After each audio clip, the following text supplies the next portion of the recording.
Proverbs 16 is where we're at in today's devotional that reads this, verse 32: better a patient person than a warrior, one with self control than one who takes a city. Of course, as we can see pretty clearly in this proverb, the biggest picture that we can grab from this is the importance of self control. And self control is what? Fruit of the spirit. And so it's important that we must root our lives into a relationship with Christ by way of being in relationship with Christ. We are connected to the Holy Spirit, and He is the one who is going to cultivate this fruit in our lives that's actually going to help us better govern our lives in the decisions we make and the outcomes that are potentially available. And even so, the relationships we create and so much more added into our lives. But as we take it even deeper into this scripture, it is so important that we can take note of certain similar verses and certain scriptures that are pretty much connected in a way, and maybe even so repeated throughout the text. And this actually reminds us of Proverbs 14:29 that we covered. We learned of the importance of seeking understanding. One who is patient has great understanding, and the importance of seeking that understanding that allows us to grow in patience and not necessarily go crazy with our anger. And this is a very similar passage, but I'm going to take us a little bit of a different direction, because even though this too can connect to our relationships that we carry with other people, it is so important that you get an understanding of your emotions. Maybe you have heard the term emotional intelligence that's been thrown around quite often in relationship circles in today's social media climate. And I think that this is a very interesting place to kind of squeeze emotional intelligence into, because ultimately emotional intelligence is not only just the awareness of your own emotions, but also being able to understand the emotions of others, not allowing them to get the best of you, but keeping them contained in a self-controlled manner. Doesn't mean we're locking them down. It just means we have better awareness of them. We can understand some triggers, we can understand some patterns of thinking, and we can also deconstruct those emotions and just allow them to inform us instead of allowing them to control us, causing some pretty rough spots in the end. So not only is that something that we ought to work on in our singleness, growing in emotional intelligence, being able to set boundaries in our lives, being able to get better understanding on why our emotions are getting the best of us in certain areas. Why are we getting angry here? Why are we getting upset here? Why are we quick to jump to offense here and there?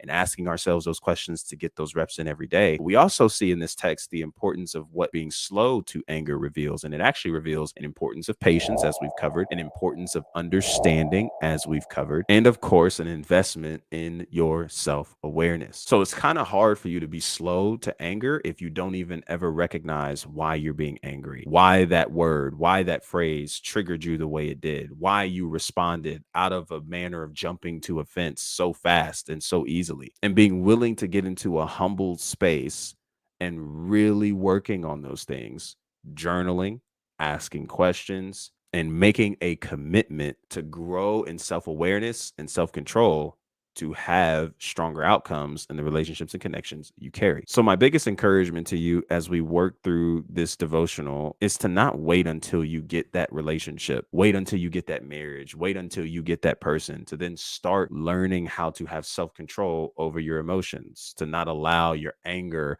to get the best of you. Because ultimately, by that point, you're going to be in a lot of spaces where a lot of that is tested frequently. And it's going to be hard to begin really working on those things there, because that's kind of where a lot of that has to be developed.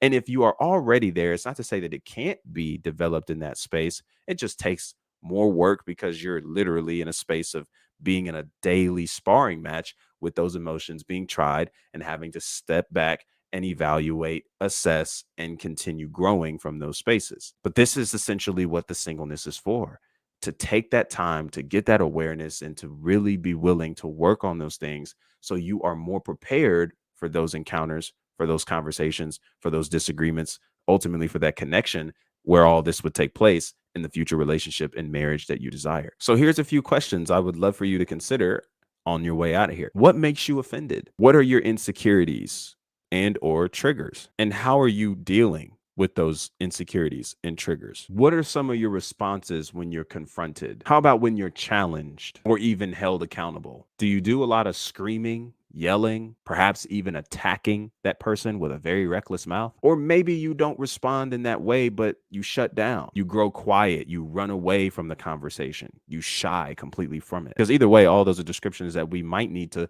grow in our emotional intelligence to be able to have continual respectful dialogue in those spaces and not run away or amp up the emotions that are experienced in that space. Are you passive aggressive in some of those situations and areas? Maybe you don't say anything directly to that person, but you do say something that you and that person know was directed to them, perhaps said in a very sarcastic manner. And even in your response to the conversation and directiveness of such a space is perhaps disrespect through the passive aggressive behavior. These are just a few, of course, of so many questions that you can ask that could help you to better understand how you're responding in certain situations and what you may need to do to improve in order to grow in understanding your emotions and being able to remain in those situations and spaces, still being a person of character and self control rather than a warrior looking to tear down a whole city. And what better time to work on these things than in your singleness? So it's already a work in progress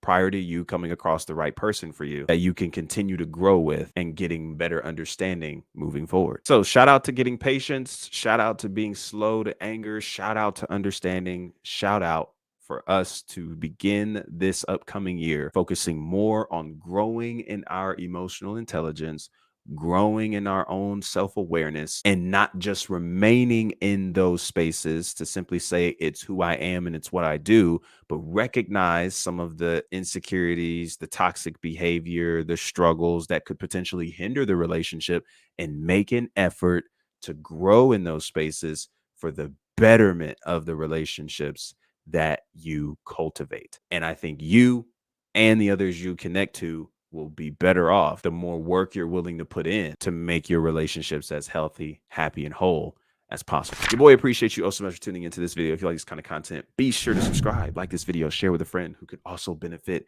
from hearing a proverb devotional connected to emotional intelligence. Go figure. And as always, until our next conversation, be easy and be breezy, my friend. Peace.